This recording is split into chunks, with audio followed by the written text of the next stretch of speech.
توجہ ہے نا سارے لوگوں کی؟ او بھائی ختم کرو، یہ ختم کرو، مت کرو دکھاوا. جو دینا اٹھا کے بیٹی کو اٹھا کے دے دو، جو بھی دینا ہے، جو بھی دینا ہے. ایک بات مجھے بتاؤ گے، میرے نبی نے نا جب حضرت علی دروازے پہ آئے، آ کے بیٹھ گئے، سنیں جو کہتے ہیں نبی کو غیب کی خبر نہیں، کان کھول کے سنیں. آ کے بیٹھ گئے حضور کی چوکھٹ پہ. میرے نبی نے مسکرا کے علی کو دیکھا، فرمایا علی کیسے آئے ہو؟ حضور ہمت نہیں ہوئی کہنے کی، کیونکہ وہ بے غیرت نہیں، غیرت والے لوگ تھے، وہ حیا والے لوگ تھے. گردن جھکا کے بیٹھے. حضور نے پھر فرمایا علی کہو نا دل میں کیا ہے. پھر چپ. یہ ادب ہے، یہ ادب ہے.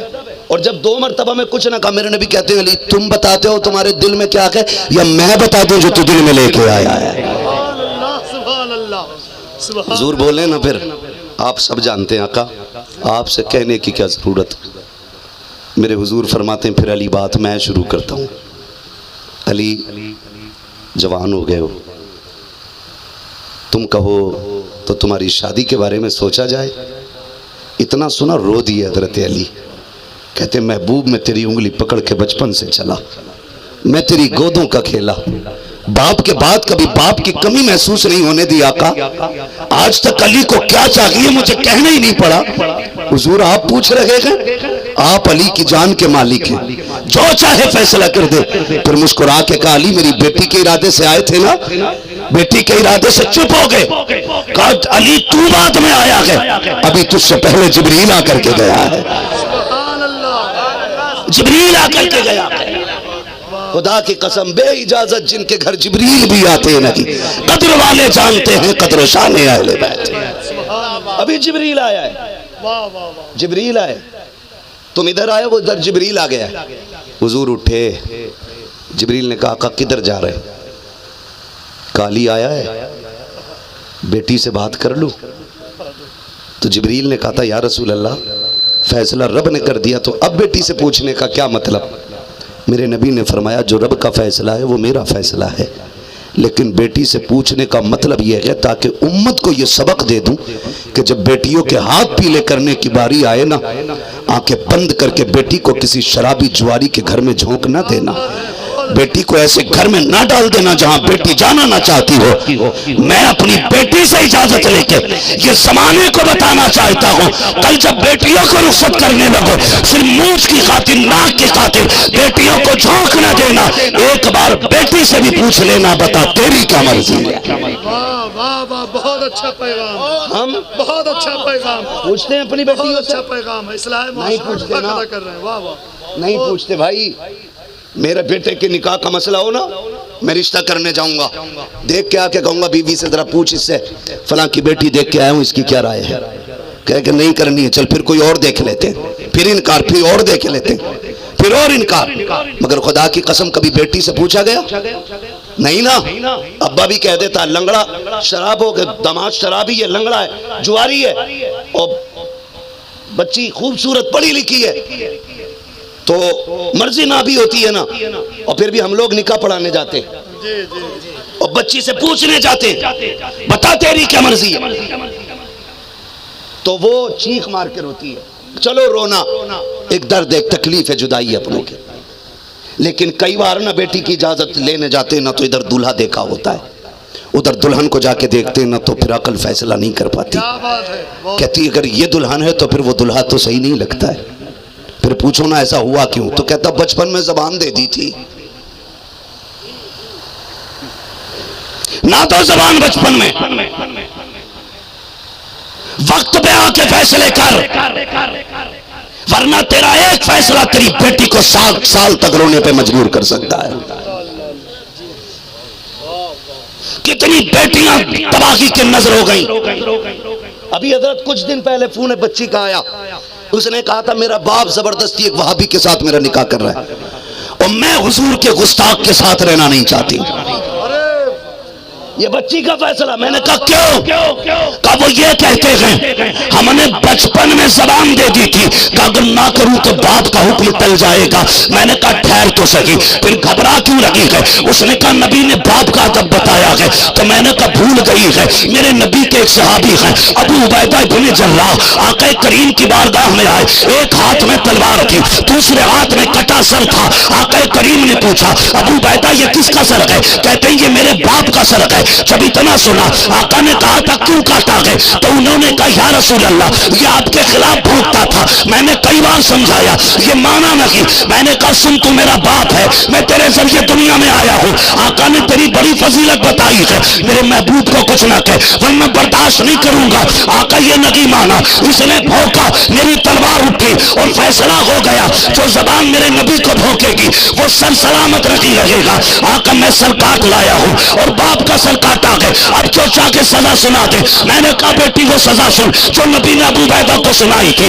آقا اٹھ کے کھڑے ہوئے، بازو پھیلائے، کہتے ہیں عبیدہ پھینک کے کتے کا سر آ محمد کے سینے سے آ کے لگ کے کھڑا. نعرے تکبیر، نعرے رسالت، عظمت مصطفیٰ، عظمت مصطفیٰ، اصلاح معاشرہ کانفرنس، جشن غوث اللہ کانفرنس، مفتی حماد صاحب قبلہ بہت خوب. سبحان اللہ. یہ بیٹی نے کہا، میں نے کہا کیوں؟ کہ انہوں نے بچپن میں زبان دے دی تھی. میرے بھائی زبان نہ دو، تم نہیں جانتے ہو بیٹیاں بڑی نازک ہوتی ہیں، بڑی حساس ہوتی ہیں. صوفی صاحب قبلہ نے ماں کے حوالے سے بات کی.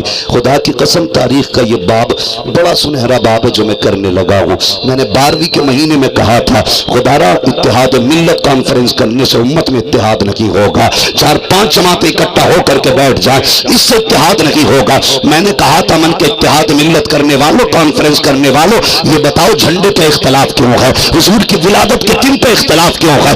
نبی کی آمد کی خوشی پہ اختلاف کیوں ہے؟ پہلے ان معاملات کو حل کیا جائے. جھنڈے لگ جائیں تو شرک و بدعت کیوں کہتے ہو تم؟ بتاؤ تو صحیح. اگر امریکہ کا جھنڈا الگ ہے، پاکستان کا الگ ہے، افغانستان کا الگ ہے، الگ الگ ملکوں کے جھنڈے الگ ہیں، ہر قوم کا جھنڈا الگ، ہندو کا جھنڈا الگ، سکھ کا جھنڈا الگ، عیسائی کا جھنڈا الگ، تو پھر مسلمان کا جھنڈا الگ کیوں نہیں ہو سکتا ہے؟ تمہیں اس جھنڈے سے تکلیف کیا ہوتی ہے؟ کا شرک و بدعت ہے، ہم نہیں لگائیں گے، ہم ان کی آمد کی خوشی نہیں، ہم ان کے جانے کا غم منائیں گے. میں نے کہا سالمو کان کھول کے سنو، میں پوری دنیا کو چیلنج کرتا ہوں، جھنڈا سے ولادت کی نہیں، جس گھر میں بیٹی رہتی ہے اس گھر کی چھت پہ حضور کی آمد کا جھنڈا ہونا چاہیے. زندہ باد، زندہ باد، زندہ باد، مسکراتی ہے. اس چھت پہ جھنڈا ہونا چاہیے تاکہ دنیا کو پتہ چلے اس میں ایک بیٹی رہتی ہے اور اس بیٹی کو زندگی کی خیرات عبداللہ کے بیٹے نے عطا کی ہے. زندہ باد، زندہ باد. کھل کے کہتا واہ واہ، بہت خوب. سبحان نہ اللہ. ہوتا نا تو آج ماں جیسی دولت نہیں ہوتی. ارے واہ واہ واہ، بہت. ہاں، جھگڑا خالی درود و سلام کا نہیں ہے، کیا جھگڑا خالی تیجے 40ویں کا نہیں ہے. ارے ہم کھل کے کہتے ہیں تیجا 40واں نہ بھی ہو تب بھی مسلمان ہے. لیکن جانتے ہو جھگڑا کیا ہے؟ یہ بتاؤ ماں کے قدموں کے نیچے جنت ہے، یہ کس نے کہا؟ بولے سبحان اللہ. جو جوان بولے اللہ صلی اللہ، جو بولے اللہ سلامت رکھے. کس نے کہا؟ یہ ہمارے نبی نے. کس نے بتایا؟ ہمارے جن کے نبی ہیں وہ بولنے کی کوشش کریں بھائی. ہمارے، اور زور سے ہمارے نبی نے، اور زور سے ہمارے نبی نے. خدا کرے یہ بات آواز اجمیر شریف، بغداد شریف، کربلا شریف، نجف اشرف ہوتے ہوئے حضور کے مدینے پہنچ جائے. واہ واہ واہ واہ، کیا کہنے حضرت، بہت عمدہ. دل لگ رہا ہے آپ کا؟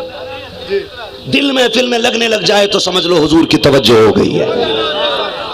ہاں صوفی صاحب اس مائک بند کر دو، شاید اس کی وجہ سیٹی دے رہا. توجہ ہے نا؟ کس نے سکھایا ماں کا ادب؟ اللہ کے نبی نے. کیا کہا؟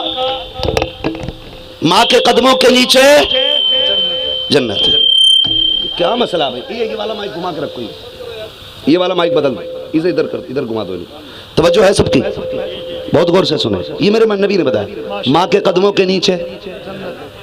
یہ تو نہیں کہا شیخ، پٹھان، انصاری، ترک، فقیر برادریاں تو نہیں بتائی نا.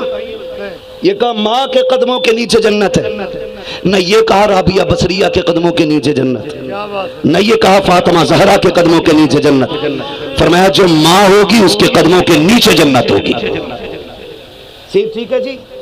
اب مجھے بتاؤ, جو نبی ماؤں کے قدموں کے نیچے جنت بتا رہا ہے, اس کی ماں جنتی ہوگی کہ جہنمی ہوگی؟ جنتی, کیا ہوگی؟